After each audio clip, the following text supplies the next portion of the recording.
Now, going back to the August 1st 3 BC rising, is that it's perfect, as it's right when we expected the Roman census, i.e., the oath mandate, to have been conducted in Judea.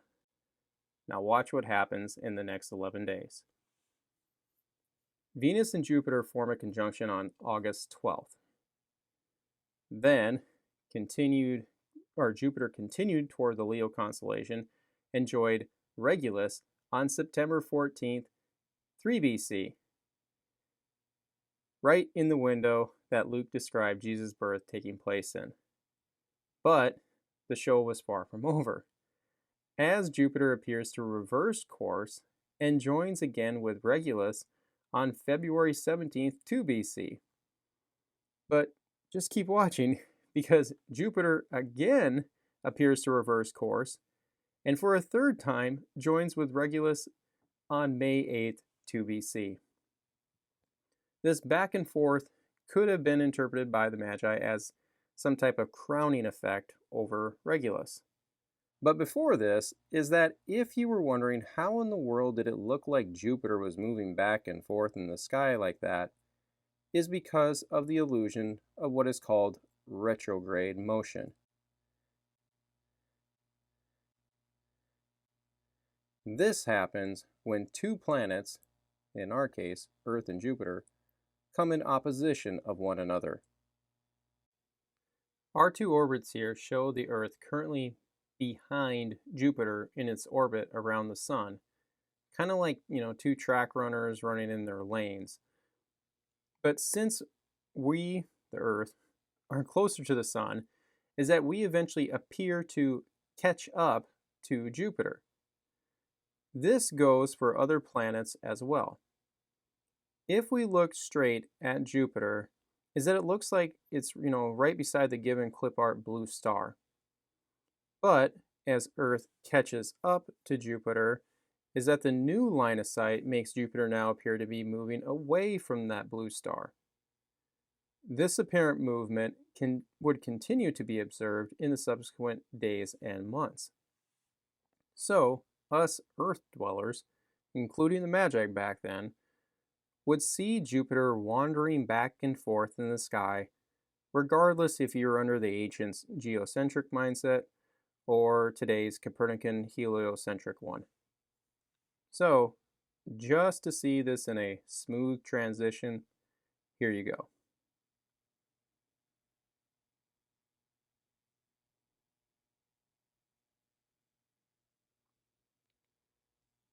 And putting Leo in the background is that you can see the example now moving forward and backward around Regulus.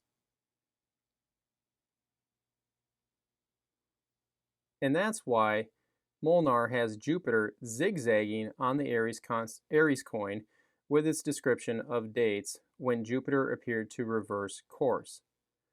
But going back to our 3-2 BC display is that you can see the same apparent forward, then backward, then forward again movement of Jupiter around Regulus.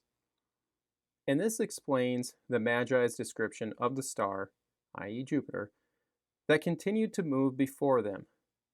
But then it came to a stop by standing over top of Bethlehem. Now all of this celestial signage was obvious to them, and now to us as well.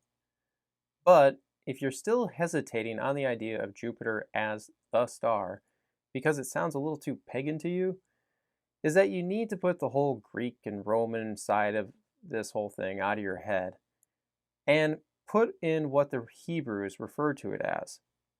And that is Zedek, which means righteousness. Shay Tucker wrote a nice, concise article on the Hebrew names of the planets that can be found on Cambridge's website.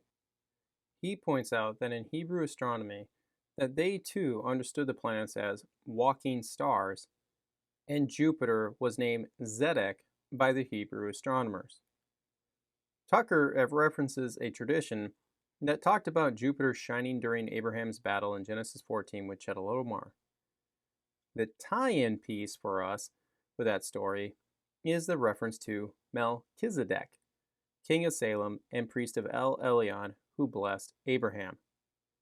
Melchizedek's last part of his name is Zedek, and this name only gets brought up in one other place in the Old Testament, and that is in Psalm 110. And that is in reference to the second Lord in the scene, who sits to the right hand of the first Lord. And as said, Melchizedek is composed of two words, Melech and Zedek. Melech is the word for king, so Melchizedek means king of righteousness. Now take this back in our celestial signage discussion.